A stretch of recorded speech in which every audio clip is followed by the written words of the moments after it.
नमस्ते। अगर हम विक्रम 2081 की बात करें तो शेयर बाज़ार के लिए, इक्विटी मार्केट्स के लिए ये साल बहुत अच्छा नहीं रहा। अगर हम निफ्टी और सेंसेक्स की बात करें तो बिल्कुल ही फ्लैटिश रहे, 0% के आसपास के रिटर्न्स उन्होंने दिए। लेकिन इंडिविजुअल पोर्टफोलियोज में तो और भी ज़्यादा अंडर परफॉर्म किया और नेगेटिव रिटर्न्स रहे हैं ज़्यादातर पोर्टफोलियोज के, बिकॉज जो स्मॉल और मिड कैप इंडेक्सेस हैं और स्टॉक्स हैं उन्होंने और भी ज़्यादा ख़राब परफॉर्म किया एज़ कम्पेयर टू निफ्टी और सेंसेक्स। और ये बात इसलिए ज़्यादा पॉइंट आउट होती है या स्ट्रेस होती है बिकॉज ऐसा नहीं था कि विश्व बाज़ार के इक्विटी मार्केट्स ख़राब कर रहे थे। विश्व भर के इक्विटी मार्केट्स ने अच्छे रिटर्न्स दिए हैं। सिर्फ भारत के इक्विटी बाज़ार ने इस साल बहुत ही निराश किया अपने इन्वेस्टर्स को। तो आइए देखते हैं कि विक्रम संवत 2082 में भी क्या इक्विटी मार्केट्स अपना अंडर परफॉर्मेंस जारी रखेंगे या फिर टर्न अराउंड के कोई आसार दिख रहे हैं। तो हम लोग एक टॉप डाउन व्यू लेंगे फाइंड आउट करने के लिए कि इक्विटी मार्केट्स आने वाले साल में कैसा कर सकते हैं। तो सबसे पहले अगर मैं ग्लोबल मार्केट्स की बात करूं और स्पेसिफिकली यूएस मार्केट्स की, बिकॉज विश्व भर के जितने भी शेयर बाज़ार इक्विटी मार्केट्स हैं उसमें से ऑलमोस्ट 60-65% हिस्सा तो अकेले यूएस के मार्केट का है। तो अगर यूएस के मार्केट में तेज़ी रहेगी तो बाकी के बाज़ारों में भी तेज़ी रहने के चांसेस ज़्यादा हैं। लेकिन अगर यूएस मार्केट में एक तेज़ बड़ी गिरावट देखने मिली तो उसका असर भी बाकी बाज़ारों पे होना लाजमी भी है। ऐसा पॉसिबल नहीं है कि यूएस में अचानक से 20-25-30% की गिरावट देखने मिल जाए लेकिन भारतीय शेयर बाज़ार 15-20-30% ऊपर चल रहा हो। तो इसलिए यूएस के मार्केट को समझना और वहाँ के परफॉर्मेंस को असेस करना बहुत ज़रूरी है। तो अगर मैं अपनी सच्ची सलाह दूँ तो मुझे लगता है कि यूएस मार्केट में एक तरह से बबल बनते जा रहा है, एक फुग्गा बनते जा रहा है।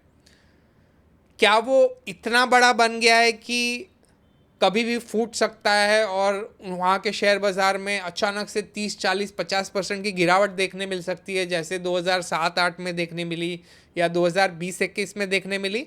मेरा जवाब है नहीं। अभी तक वो इतना बड़ा नहीं बना है, अभी वो छोटे टू मीडियम स्केल में है। तो मैं ऐसा क्यों कह रहा हूँ? बिकॉज आप देखोगे कि विश्व भर में इतनी ज़्यादा अनसर्टनटीज़ हैं, देशों को पता नहीं है कि उनके ऊपर कितना टैरिफ लगेगा, बिजनेसेस को पता नहीं है कि उनका सामान कितने में बिकेगा, कितना टैरिफ्स देना पड़ेगा। लेकिन फिर भी यूएस का शेयर बाज़ार उस नेगेटिविटी को कहीं पर भी रिफ्लेक्ट नहीं कर रहा और लगातार न्यू हाई बनाते जा रहा है। इसका मतलब ये जो अनसर्टनटी है, जो नेगेटिविटी है, जो कि अर्निंग्स में कहीं ना कहीं रिफ्लेक्ट होगी, वो यूएस का बाज़ार लगातार इग्नोर करते जा रहा है और नए हाई बनाते जा रहा है। दूसरा फैक्टर है कि एआई एआई का धीरे धीरे एक हवा या एक बबल बनते जा रहा है, क्योंकि जो भी कंपनी अनाउंस करती है कि हम एआई में निवेश कर रहे हैं तो अचानक से उसके शेयर के प्राइस तेज़ी से भागने लगते हैं। जैसे कि आज उन्होंने निवेश किया तो कल से उनके प्रॉफिट्स आना स्टार्ट होंगे। तो ऐसा तो पॉसिबल है नहीं। अगर वो निवेश करेंगे उसके कितने सालों बाद उसका रिटर्न्स या प्रॉफिट आने लगेगा, उस सब चीज़ों को इग्नोर करके मार्केट्स जैसे ही किसी भी कंपनी का एआई के साथ नाम जोड़ता है तो अचानक से भागने लगता है। तो ये चीज़ काफ़ी लोग कहते हैं कि 2000 में जब .com बबल आया था उस तरह का एक तरह से फिनोमिनन बनते जा रहा है कि जो भी एआई का नाम ले रहा है उन स्टॉक्स में भयंकर तेज़ी होते जा रही। तो वो एक रिस्क धीरे धीरे कंटिन्यूसली बनते जा रहा है कि जितना पैसा एआई रिलेटेड चीज़ों में निवेश हो रहा है, क्या इतने यूज़ केसेस बने हैं कि उससे उतना रिटर्न्स, उतना प्रॉफिट कमाने के मौके जनरेट हो पाए। तो मुझे उसके रिगार्डिंग थोड़े डाउट्स हैं। लेकिन क्या मैं इतना ज़्यादा बैरिश हूँ कि मुझे लगता है कि ये कभी भी फूटने वाला है? तो मुझे लगता है कि नहीं, बिकॉज जनरली क्या होता है ना कि जब भी ये बबल बनता है तो उससे पहले एक लगातार कंटिन्यूस रैली देखने मिलती है, और उसमें जो बैरिश लोग होते हैं वो लोग भी गिव अप कर देते हैं कि भाई यार हमें लगता है कि हमारा थीसिस गलत है, ये बुल मार्केट जारी रहेगा। तभी जाके वो बबल इतना बड़ा बन जाता है कि एक नीडल का प्रिक लगता है और वो धड़ाम से दुनिया भर के शेयर बाजार गिरने लगते हैं। तो बिकॉज वो चीज़ काफ़ी सारे शेयर बाजार में वो देखने नहीं मिल रही। जैसे हमारा भारतीय बाजार ही देख लें, पिछले एक साल में साइडवेज रहा है, कहाँ एकदम तेज़ तर्रार रैली देखने मिली है। तो इसलिए मुझे थोड़ा सा कंफर्ट उस मामले में मिल रहा है कि अभी तक वो बबल इतना ज़्यादा बड़ा नहीं बना है, लेकिन बबल बन रहा है वो मेरे हिसाब से, मेरा मानना है कि 100% बबल बनते जा रहा है धीरे धीरे। कितना बड़ा बन के कब फूटेगा वो कॉल आउट करना डिफ़िकल्ट है, लेकिन मेरा मानना है कि जिस तरह से चीज़ें चल रही हैं नियर टर्म में, पिछले आने वाले 6 महीना 1 साल में वो फूटेगा, उसके चांसेस मुझे रिलेटिवली कम लग रहे हैं। लेकिन हम जैसे जैसे सिचुएशन इवॉल्व होते रहेगी हम आपको अपडेट करते रहेंगे। तो ये तो हो गया ग्लोबल सीन जहाँ पर अनसर्टनिटीज़ हैं लेकिन फिर भी तेज़ी बरकरार है। अब हम आते हैं भारतीय बाज़ार पे।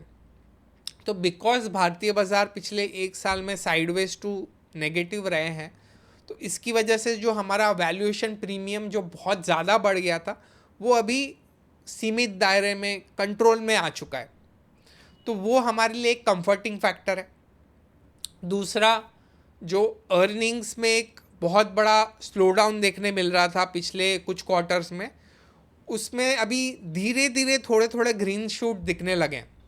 अगर हम इस क्वार्टर की बात करें तो रिलायंस के रिजल्ट्स बाज़ार ने उसको पॉजिटिवली लिया, HDFC बैंक के, ICICI बैंक के, ये एक बड़े बड़े हैवी वेट नेम्स हैं जिनका इंडेक्स में 30% 35% हिस्सा है।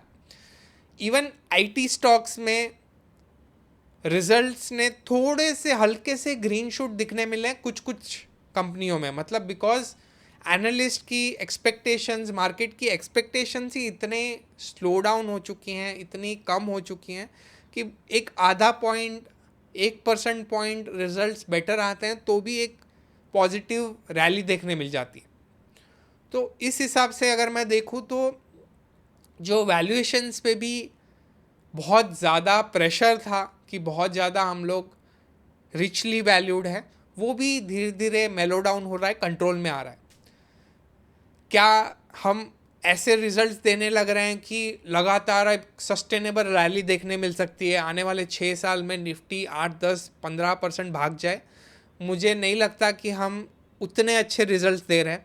तो इसलिए मेरा मानना है कि आने वाले 3-6 महीने हो सकता है और भी मार्केट थोड़ा स्लगिश ही रहे, इसी निफ्टी 25,000 से 26,500 या 27,000 के रेंज के बीच में ही झूलता रहे, उसके चांसेस अभी भी हैं।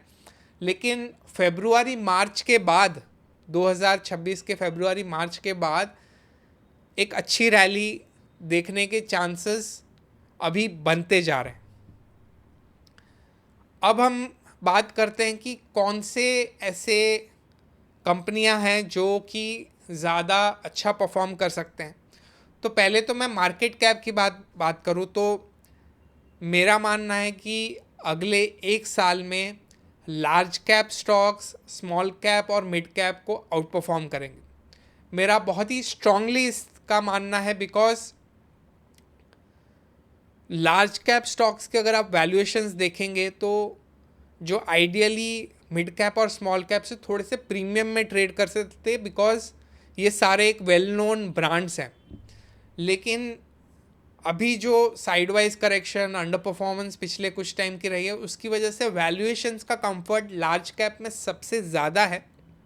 और जब भी ऐसी अर्निंग साइकिल जब गिरावट से ऊपर की तरफ मोड़ लेती है तो जो लार्ज कंपनियां हैं वो सबसे पहले पिकअप होती हैं।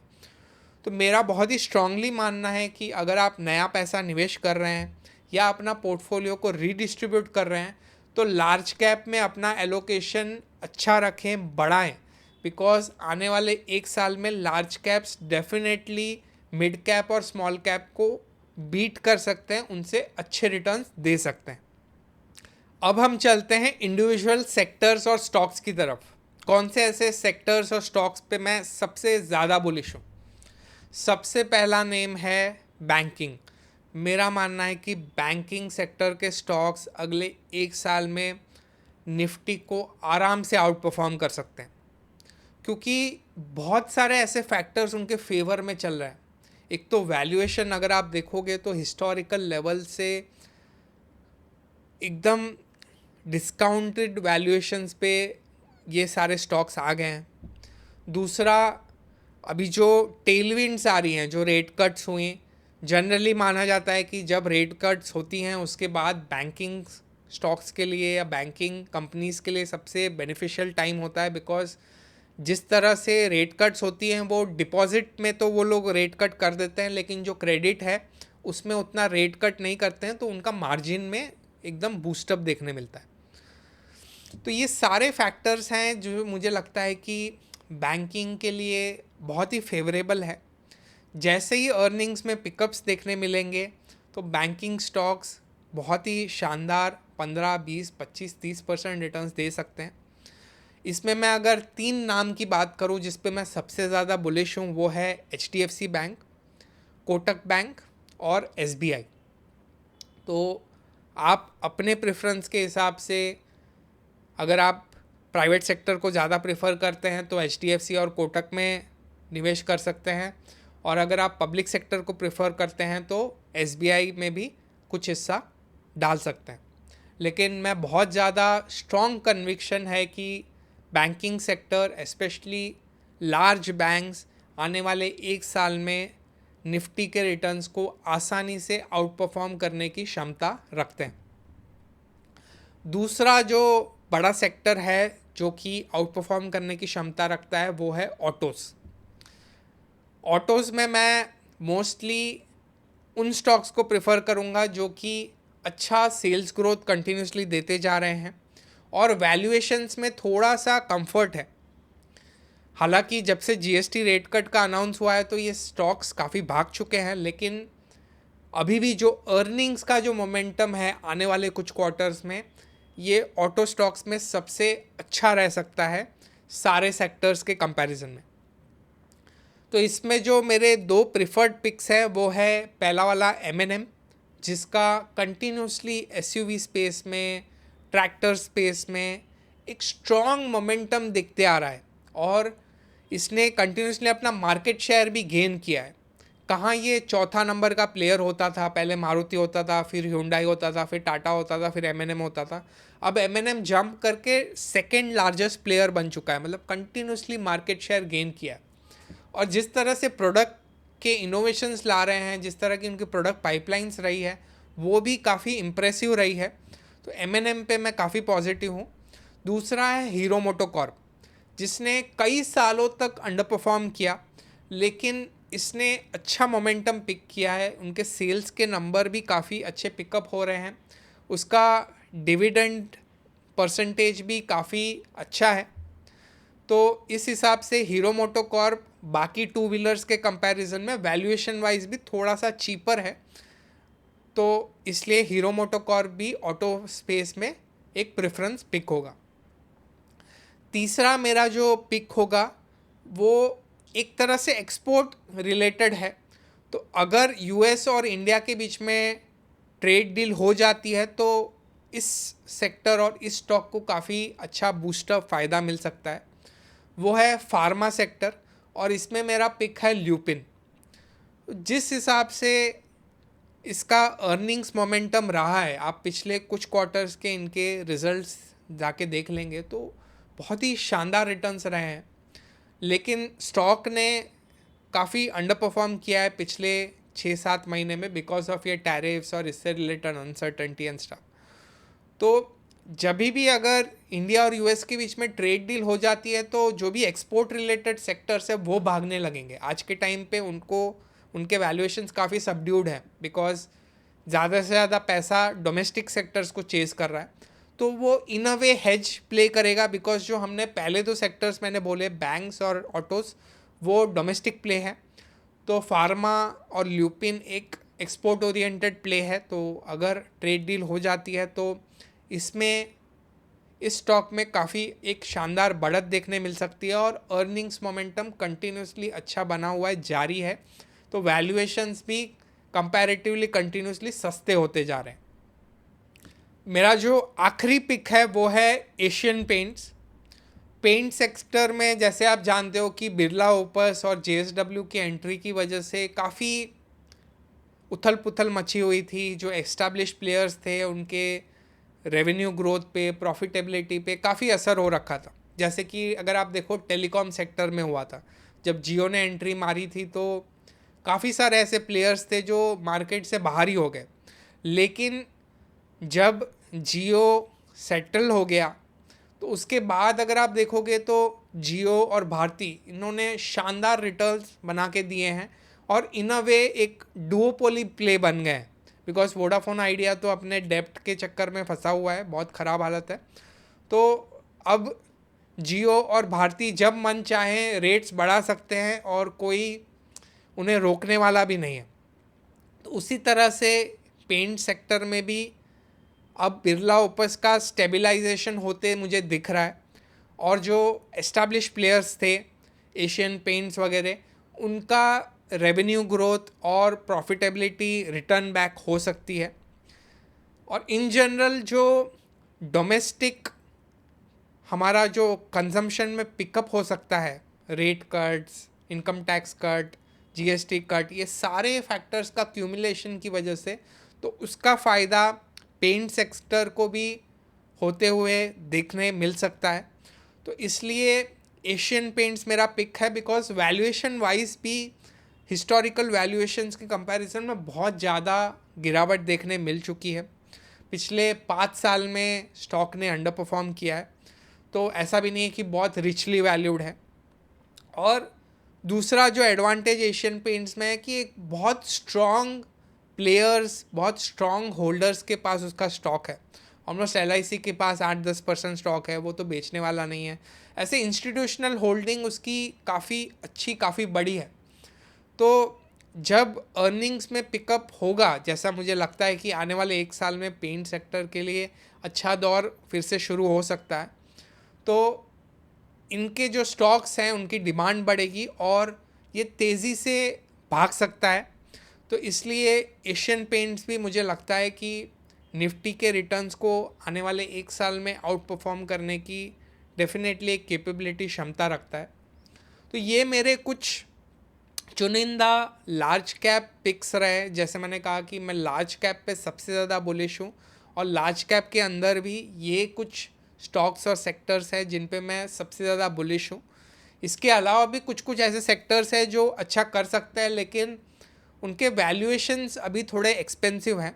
तो अगर मुझे टॉप 5 या टॉप 7 पिक करने हो तो ये जो सेक्टर्स और स्टॉक्स मैंने नाम लिए उनका सबसे ऊपर नाम आता है, बिकॉज वैल्यूएशंस का भी कंफर्ट मुझे इनमें देखने मिल रहा है।